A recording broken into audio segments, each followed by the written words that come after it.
of all Z transform. What we did, Z transform is the operator operated on the function sequence xk, and you get the corresponding answer here. Okay, so it's converting the function of k into a function of z when we apply the Z transform operator. Now, when we talk about inverse Z transform, it will be converting the function of z back to the function of k. So when we have to use this table, we will be looking for the question here and the corresponding answer here. You use it from right to left. For example, like first rule, inverse Z transform of z over z minus 1. By this rule, it is 1. Okay, so now suppose if I have to use this rule for different questions, what it will be? Examples based on it. Inverse Z transform of, say, 7z over z minus 1. So again, 7 is a number which is not required. 7 inverse Z transform of z over z minus 1, which is 7 into 1 gives you 7, like this. Another example, inverse Z transform of, say, Ez over z minus 1. So again, E is a scalar, inverse Z transform of z over z minus 1. So the idea is to convert the question in a form that rule is available. So this gives you E. Okay, this is how we work with this rule. Second rule says that inverse Z transform of z over z minus 1 and power 2, it is k. Okay, so if you have any scalar with it, that will come with k. Now the thing that you need to notice here is that in all the rules, you need z in the numerator for inverse Z transform. Z is must.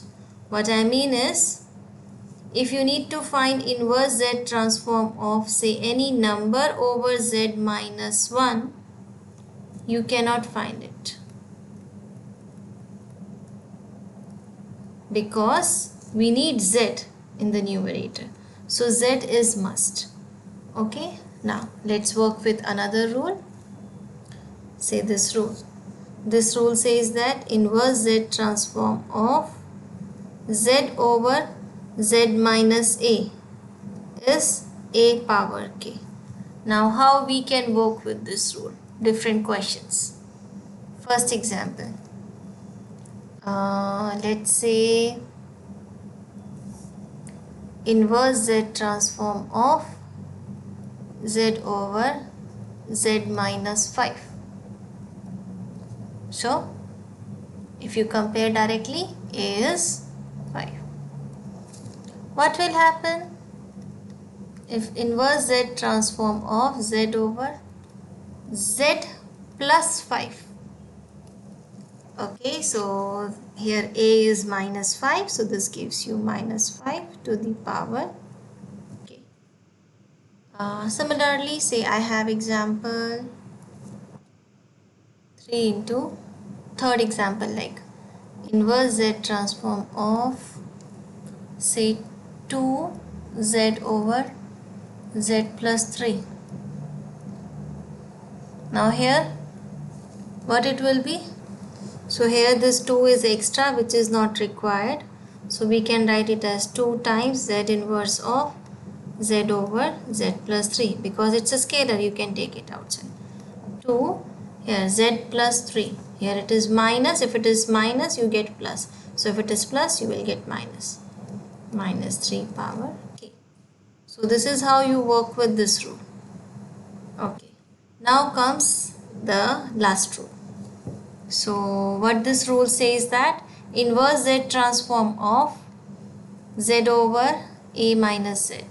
Az over, okay, this rule says that inverse Z transform of az just a minute.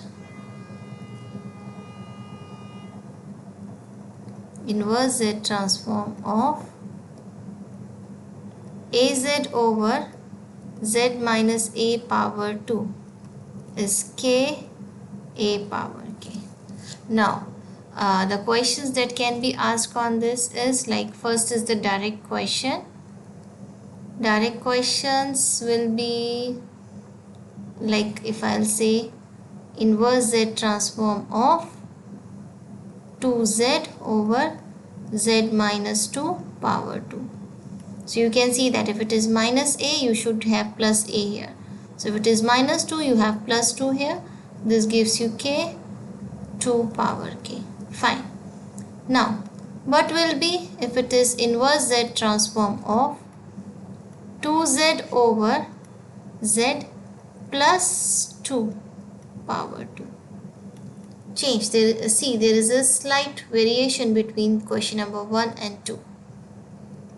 So it will make the changes in the answer.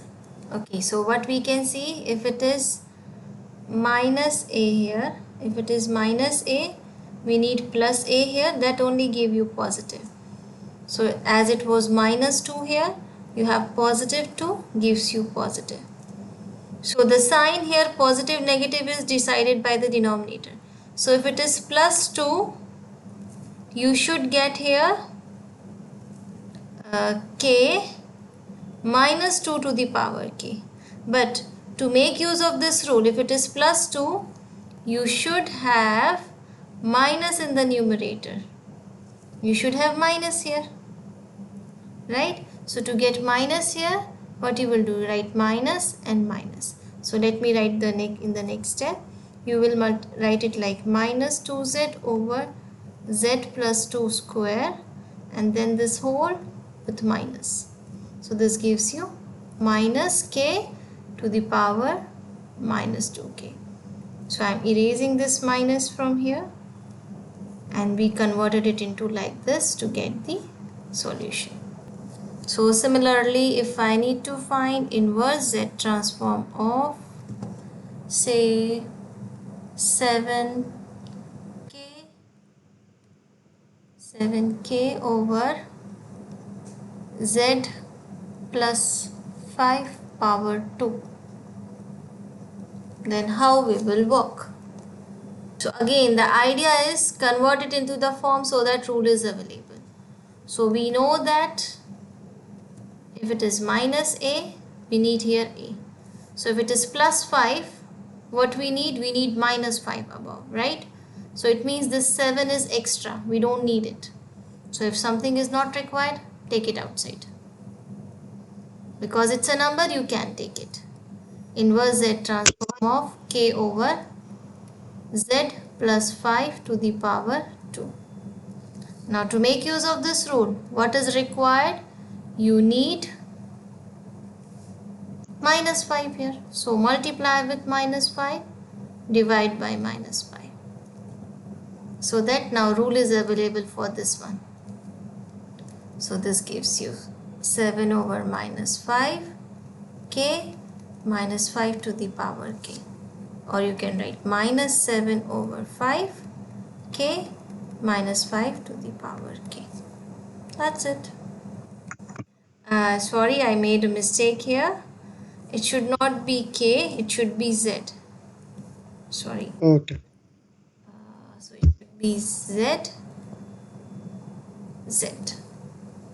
Now we can work with it. So yes, question should be with Z, it should not be with K. Now, these are the direct things how we can work with the rules. Now, how we will work if we have to find inverse Z transform of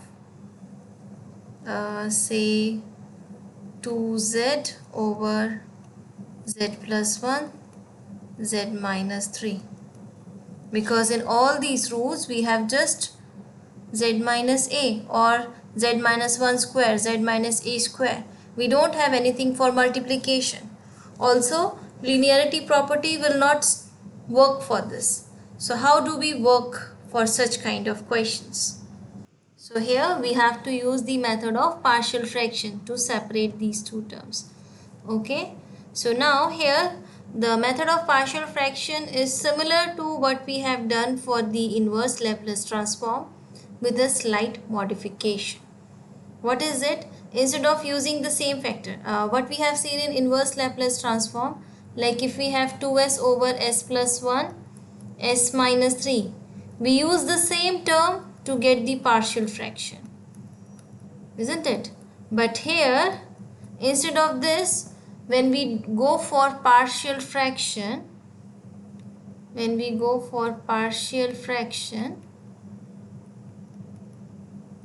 we will use 2 over z plus 1, z minus 3 instead of 2z. We keep 1z safe. I'll explain you the reason why. Let's see what will happen if we take this whole term for partial fraction. See, 2z over z plus 1, z minus 3. If we follow the partial fraction, it should be a over z plus 1, b over z minus 3. Now I am not going to explain you in detail because the procedure is same.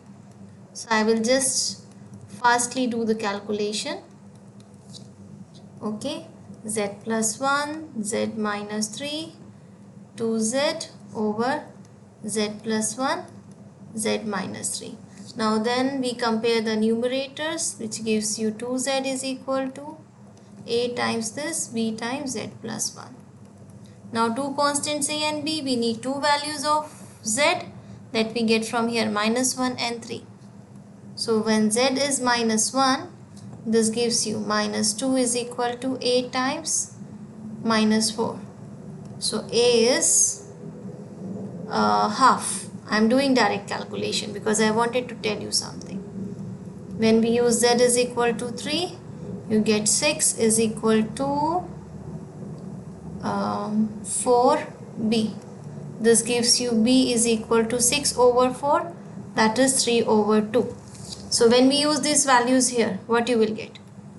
2z over z plus 1, z minus 3 equal half z plus 1 plus 3 over 2 z minus 3. Now see what happened. Next step is to find inverse z transform, right? So when we apply inverse z transform here, it's same as finding inverse z transform of both sides of this side. So it's like half is a constant, inverse z transform of 1 over z plus 1 plus 3 by 2 inverse z transform of 1 over z minus 3. Now look at the table. When we look at the table, just correct it, 1 over z. When we look at the table, we need z in each terms. So z is not here, and as z is a variable, we cannot multiply, so we will stuck here. We cannot complete. So what happened? Since we are missing one z here, we need to be clever and keep one z safe from the beginning. That's the reason if we do the partial fraction without this z for all the terms, okay, so it is for this, then we can multiply z on the both sides.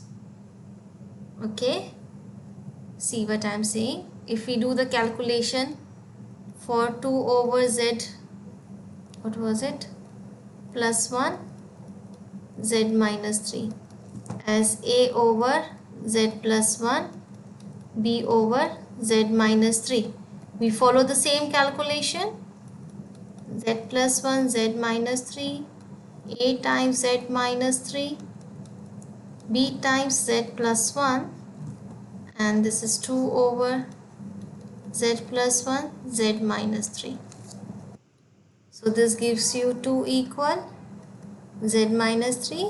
This, then when we substitute z as 3, we get 2 equal 4b, gives you b is equal to half. And when we substitute z is equal to minus 1, this gives you 2 is equal to minus 4a. A is equal to minus half. Now when we use these values here, we get 2 over z plus 1, z minus 3 as minus half z plus 1 plus half z minus 3. But this is not our actual question. Our actual question was with z. So now in this case, we can multiply both sides by z. We multiply by z here, we will get z here and z here. So when we take the inverse z transform of this side, 2z over z plus 1, z minus 3, we get minus half inverse z transform of z over z plus 1 plus half inverse z transform of z over z minus 3. And as we have z in the numerator, we have rule for it, which gives you minus half minus 1 to the power k and half 3 power k. So we will overcome this problem. So see what happened previously. When we are taking it to z, we are getting stuck here because we don't find any z. On the other hand, when we divided it by z, it was 2z in the numerator, we divided it by z. So we left with 2. And then we use that, or we can say that keep that z safe from here. And then we multiplied this z here to get the final answer. So this is the idea that we have to follow. Here you have 5z over z plus 1 z minus 4. You have to find inverse z transform. So again, its two terms are in multiplication. So you have to use the method of partial fraction. But when we are doing the partial fraction, we have to do it for 5 over z plus 1 z minus 4. I'll give you the idea first. Similarly, now you have this question. Suppose 3z square over z plus 5 z plus 3. So here when you do for partial fraction,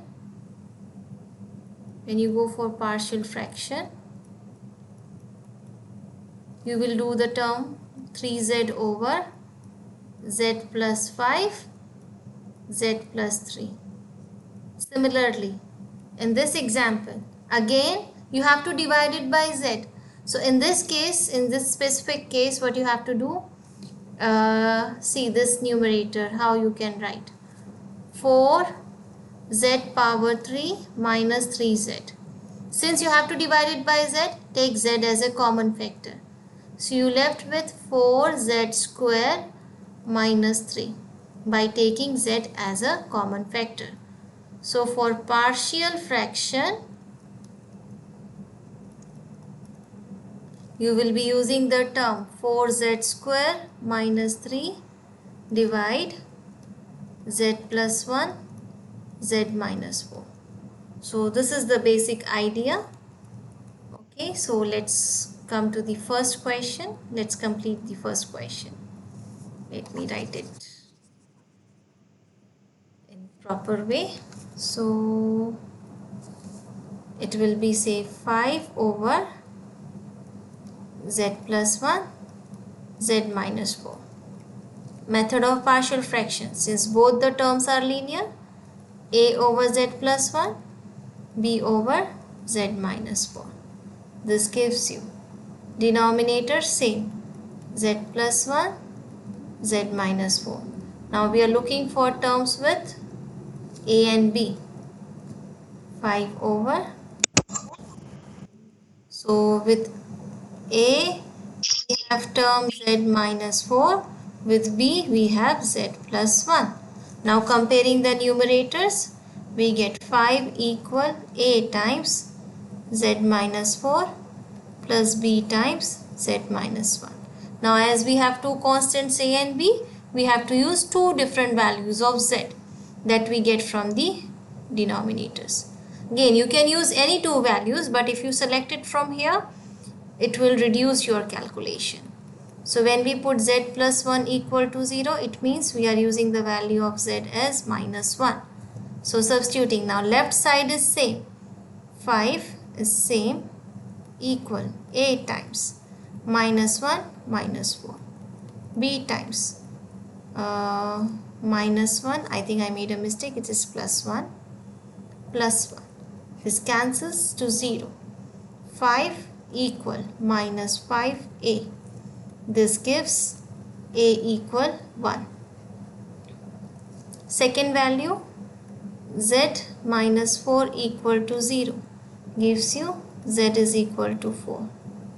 Substitute it again at this step, gives you 5 equal A times 4 minus 4, B times 4 plus 1. This cancels to 0. This gives you 5 is equal to 5B. That means B is equal to 1. Now after getting value of A and B, substitute it here. A is minus 1, sorry, because it's 5 divide minus 5.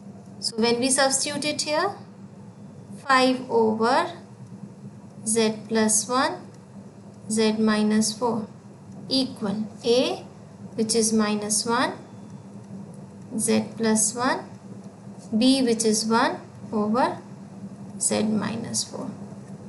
Now this is 5 here. In our question we are having 5Z.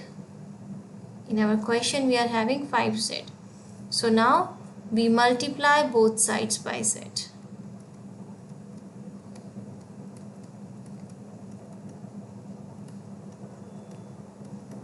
So what we will get, 5Z over Z plus 1, Z minus 4 equal to minus 1 times Z becomes Z, Z plus 1 plus 1 times Z minus 4. Now apply inverse Z transform on both sides. So what it will give you? Finding inverse Z transform of 5Z over Z plus 1, Z minus 4 is same as finding inverse Z transform of these two terms. So it is minus inverse Z transform of Z over Z plus 1 plus inverse Z transform of Z over Z minus 4. Using the rule minus 1 to the power k plus 4 to the power k. This completes your answer. Don't merge it together. You cannot combine this thing. Okay, so this is it.